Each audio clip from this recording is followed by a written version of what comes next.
You know, I had to do one more video on the Supra before the reveal in Detroit, and that is going to be Monday, January 14th. I'm going to be streaming it live on Instagram. Follow me there. I'm also going to stream it here on YouTube. I'm not sure which signal is going to work better. I'm going to try to stream it on both. 6:40 in the morning Pacific, 9:30 in the morning Eastern Standard Time, and 5:30 p.m. in the UK. Go subscribe now if you haven't. I'd love to get to 30K. Thank you so much for the support you've given me lately. This is actually a dream come true for me to go and cover the Supra and to be able to do videos like this. It's all because of you. I can't thank you enough. When I'm in Detroit, I'm gonna promise to get as much footage as I possibly can of the car. I'm gonna get video, I'm gonna get photographs. I'm gonna try to get as much detailed information as possible. I'm gonna try to get it out as quickly as possible. I'm not gonna be perfect. I'm sorry if I screw up some of the details in advance. It's just one of those things. I'm kind of new to this whole covering car shows, so bear with me, but thanks again. So yes, there was a leak from Toyota Mexico yesterday on the Supra. We're gonna get to that in a minute. I'm sure you've already seen it in other places like Jalopnik, but here's something that's really cool. I just searched Supra on YouTube, and guess what comes up? Apparently I am Supra. I'm not even Japanese, but I am a little bit German, so that's just a bad joke. Does it drift? I've got something so cool to show you. Frederic Aasbo. He has a contract with Toyota, and he put out a video of him drifting the A90, and it's an excellent, excellent video. You should definitely go check it out. I'm gonna link it in the card right up here. He's got an awesome channel on Supras. He's had a Mark IV since I think 2007. He had the first one was called Chucky, and I think the second one is called Bride of Chucky. He's got a lot of detail on it. But here's where it gets pretty interesting. So he is drifting the A90 Supra. This is at a press event a couple months ago in Europe, and it's an automatic.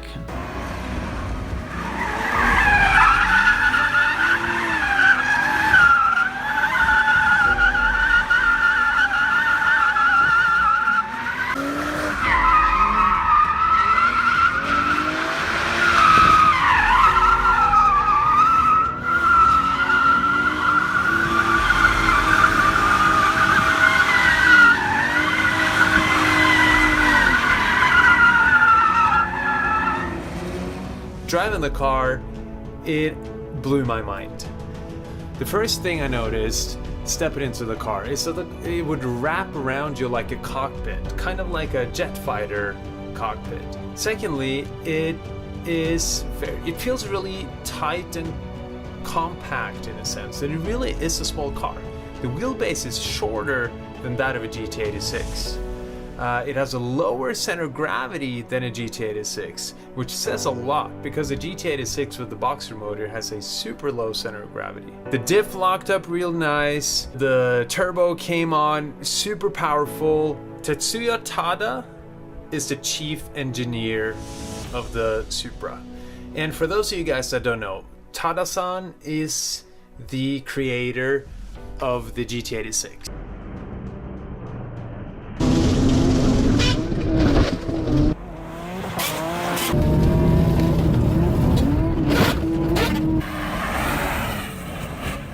And these days, now that I have a pro contract with Toyota and drive new cars, this is how I practice my drifting. I really like this video, and Frederic, I hope to meet you in Detroit in a couple days.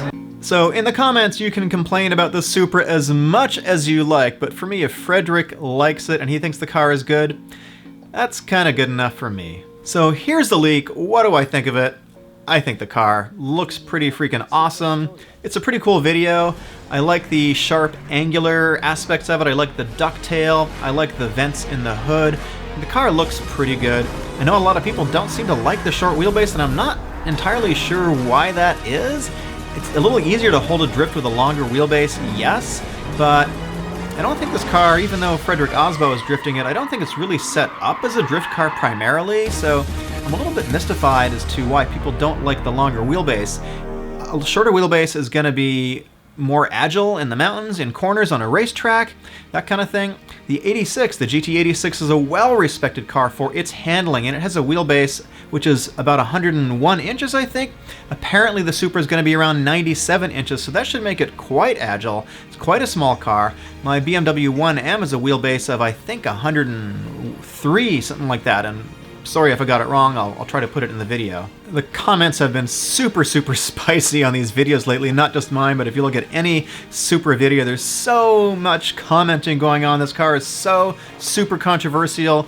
I get it, there's people who don't like BMW. Yeah, we get it, there's a lot of clever comments about, but it's a BMW. Well, it is. Well, guess what? The Mark IV Supra was discontinued about 17 years ago. That's an awful long time. And that's not to disparage an old vehicle. I have old vehicles. I like driving them. I have a 1989 Nissan 240SX. I have an 89 BMW E30.